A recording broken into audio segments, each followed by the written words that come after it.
In Our 10th Year by Simon Armitage. Stanza 1.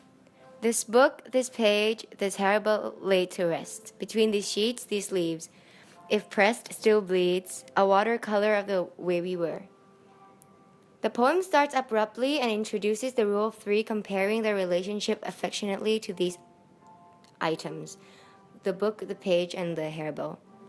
Contrasting language and imagery, aesthetic and beautiful imagery of the hairbell, leaves, and watercolor, which juxtapose with the undertones of unhappiness and pain with if pressed still bleeds. The fact that these leaves, if pressed still bleeds, hints that perhaps there are issues or arguments which are still in recent memory and have not properly healed or been resolved. Notice that the shift in tense emphasized further by the alliteration of the way we were, implying that this is no longer the case. Tension between present tense and past. The word watercolor is a metaphor for how their love used to be, past emotions and happiness preserved through art. Stanza 2.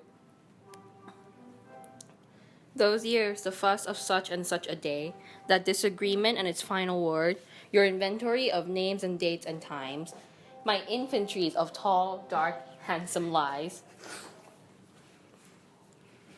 In this stanza, the tone becomes a lot more bitter and unhappy as the persona describes the negative parts of their relationship is the past.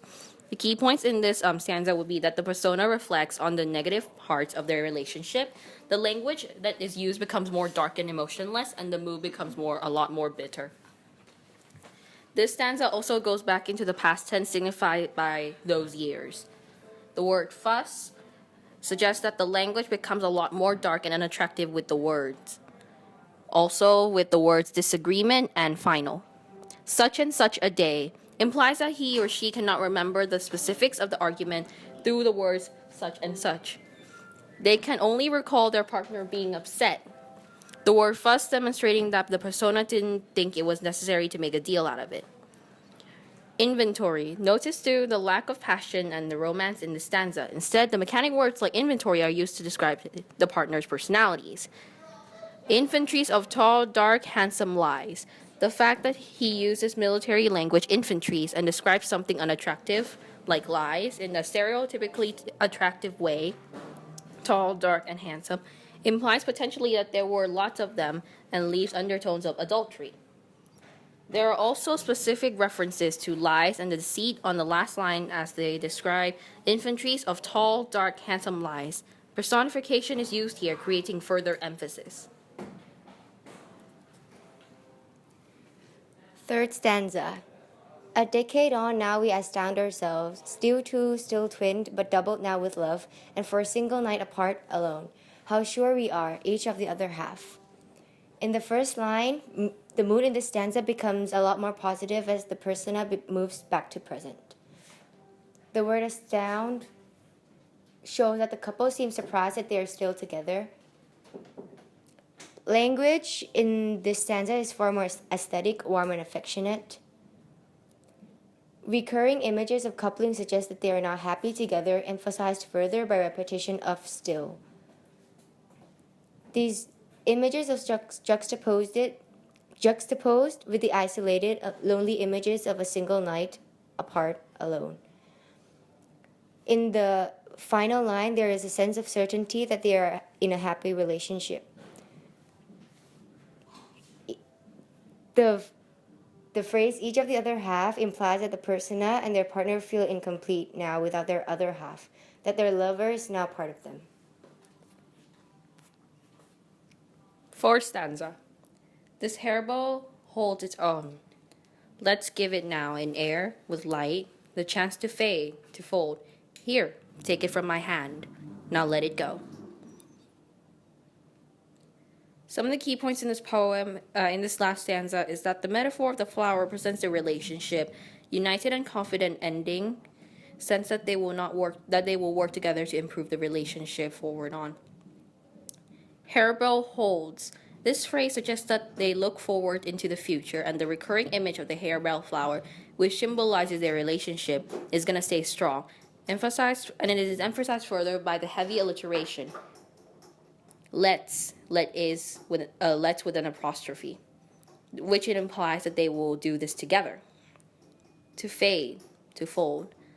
This suggests that it refers back to the flower, by allowing the flower in air with light the chance to fade, to fold.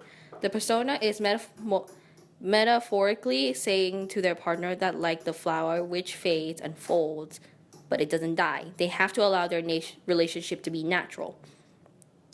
Take it from my hand. This imperative statement gives the reader the impression that they are moving on from the fuss from the second stanza and the problem that they had in the past. Now let it go. The mood becomes far more unified and united as the poem ends with the couple working together to move forward with their relationship.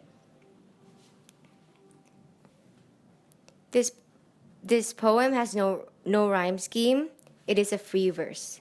It is an iambic pentameter, which is 10 beats per line, which gives it a consistent rhythm.